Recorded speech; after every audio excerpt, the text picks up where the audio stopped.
Critias chapter 1. I have before remarked in speaking of the allotments of the gods, that they distributed the whole earth into portions differing in extent, and made themselves temples and instituted sacrifices.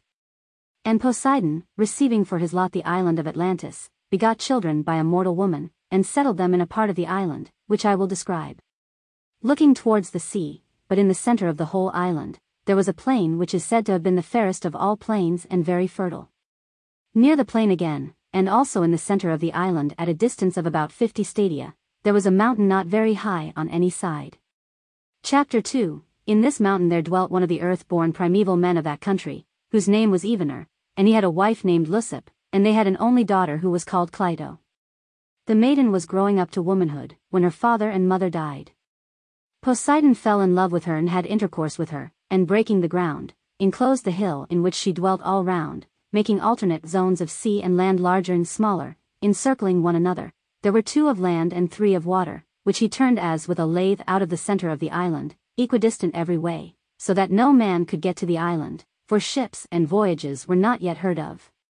Chapter 3. He himself, being a god, found no difficulty in making special arrangements for the center island, bringing 2 springs of water up from beneath the earth, one of warm water and the other of cold, and making every variety of food to spring up abundantly from the soil. He also begot and brought up 5 pairs of twin male children, and dividing the island of Atlantis into 10 portions, he gave to the firstborn of the eldest pair his mother's dwelling and the surrounding allotment, which was the largest and best, and made him king over the rest. The others he made princes, and gave them rule over many men and a large territory.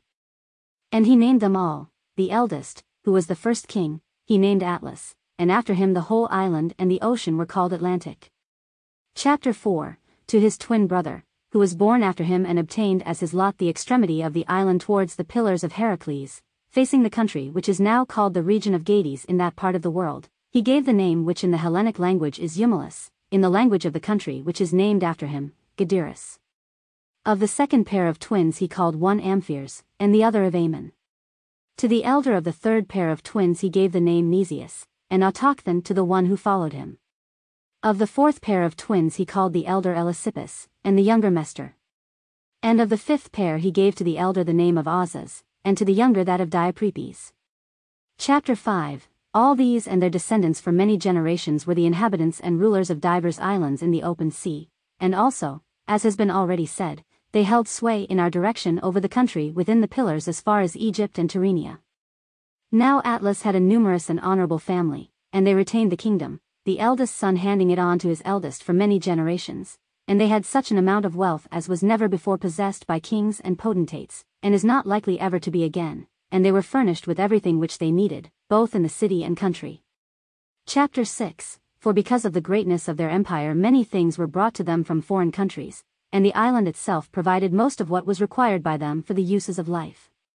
In the first place, they dug out of the earth whatever was to be found there, solid as well as fusel, and that which is now only a name and was then something more than a name, orichalcum, was dug out of the earth in many parts of the island, and with the exception of gold was esteemed the most precious of metals among the men of those days.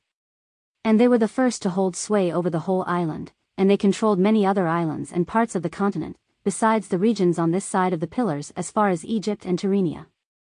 Chapter 7. Now, in this island of Atlantis there was a great and wonderful empire which had rule over the whole island and several others, and over parts of the continent, and besides these they subjected parts of Libya within the pillars of Heracles as far as Egypt, and of Europe as far as Tyrrhenia. This vast power, gathered into one, endeavored to subdue at a blow our country and yours and the whole of the region within the straits, and then, Solon, your country shone forth, in the excellence of her virtue and strength, among all mankind. She was preeminent in courage and military skill, and was the leader of the Hellenes. And when the rest fell off from her, being compelled to stand alone, after having undergone the very extremity of danger, she defeated and triumphed over the invaders, and preserved from slavery those who were not yet subjected, and generously liberated all the rest of us who dwell within the pillars. Chapter 8. But afterwards there occurred violent earthquakes and floods. And in a single day and night of misfortune all your warlike men in a body sank into the earth, and the island of Atlantis in like manner disappeared in the depths of the sea.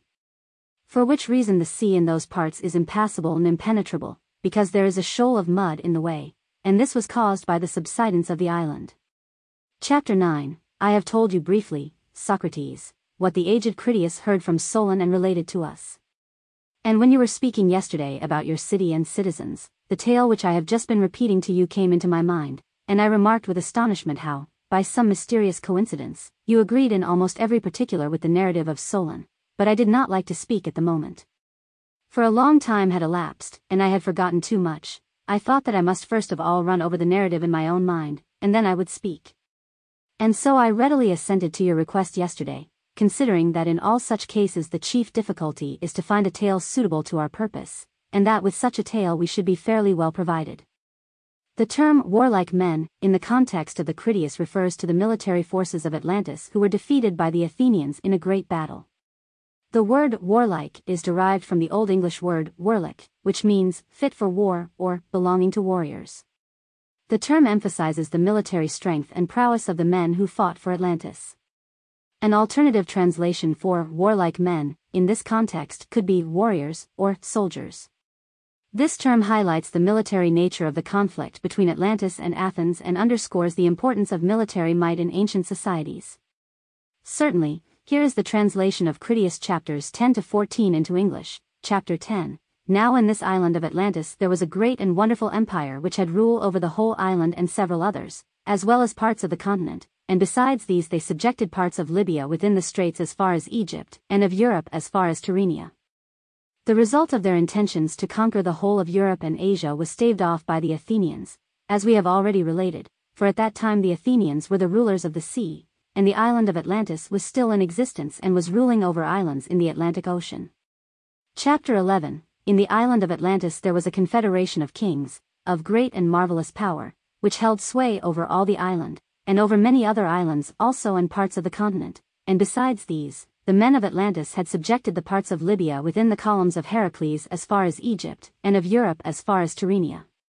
The whole country was said by him to be very lofty and precipitous on the side of the sea, but the country immediately about and surrounding the city was a level plain, itself surrounded by mountains which descended towards the sea. It was smooth and even, and of an oblong shape, extending in one direction 3,000 stadia, but across the center inland it was 2,000 stadia. This part of the island looked towards the south, and was sheltered from the north.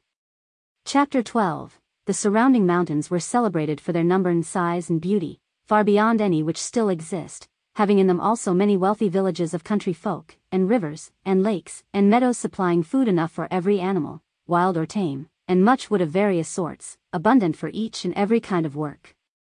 Chapter 13. I have rehearsed to you the account brought by Solon and the priests of Sais, and now I must proceed to the sequel of the story, which was preserved through the records which survived in Egypt of the things done in the time of the said kings. As I said before, upon the death of the elder of the two brothers, the kingdom came to Atlas, who was an accomplished man of extraordinary power and skill, as well as renowned for his piety.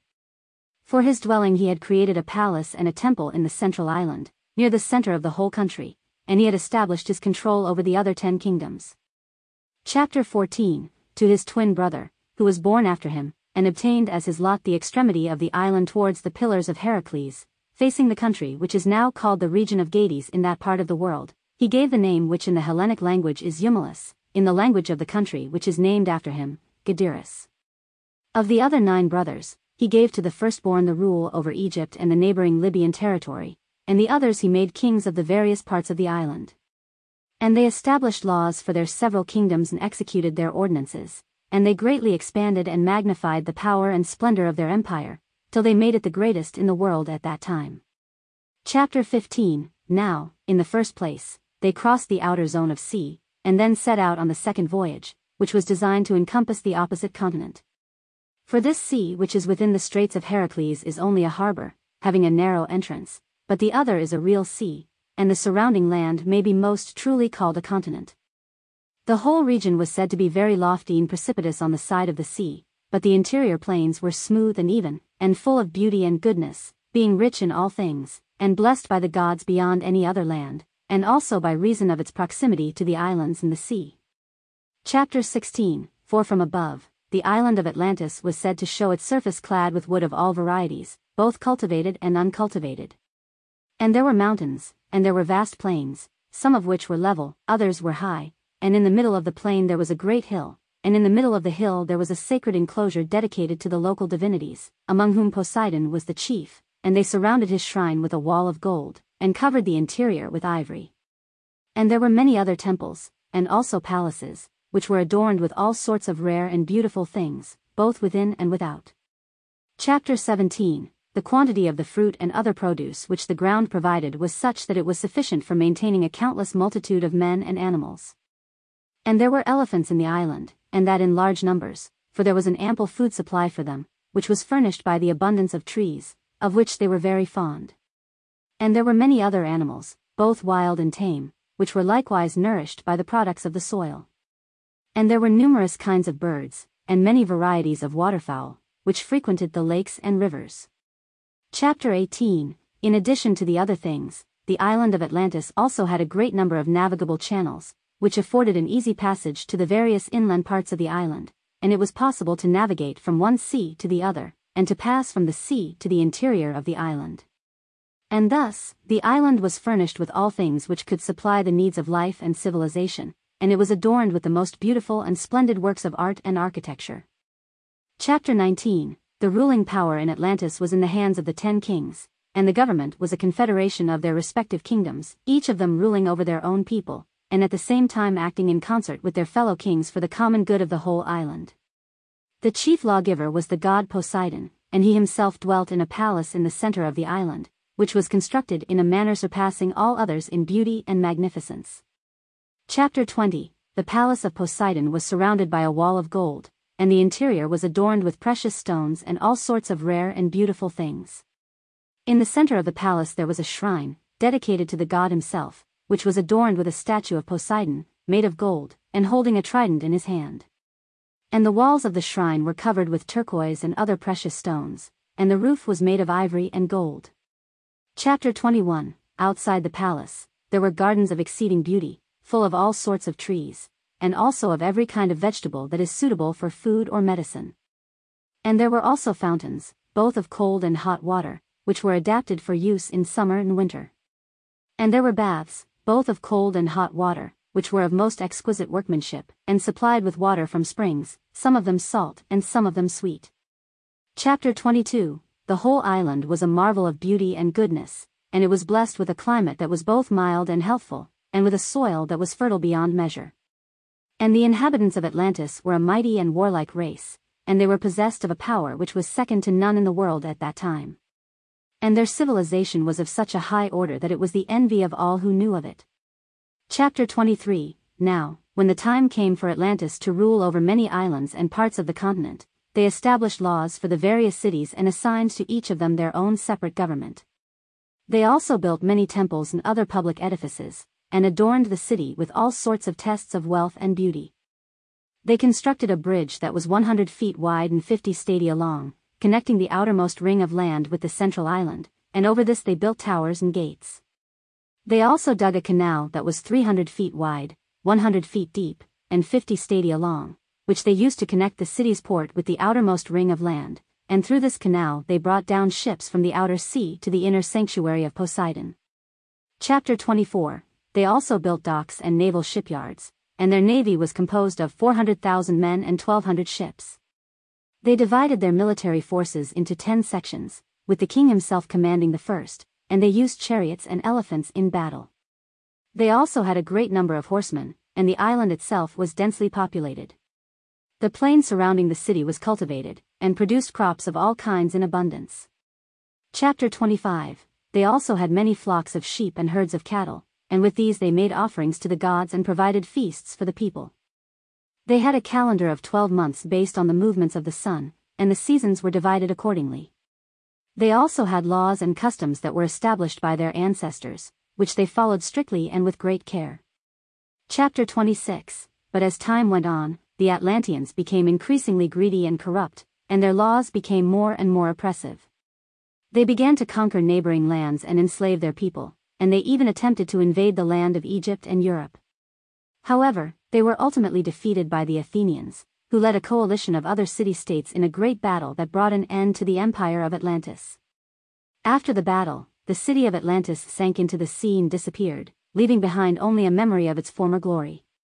Chapter 27. after the fall of Atlantis, the gods took pity on the survivors and tried to help them rebuild their lives.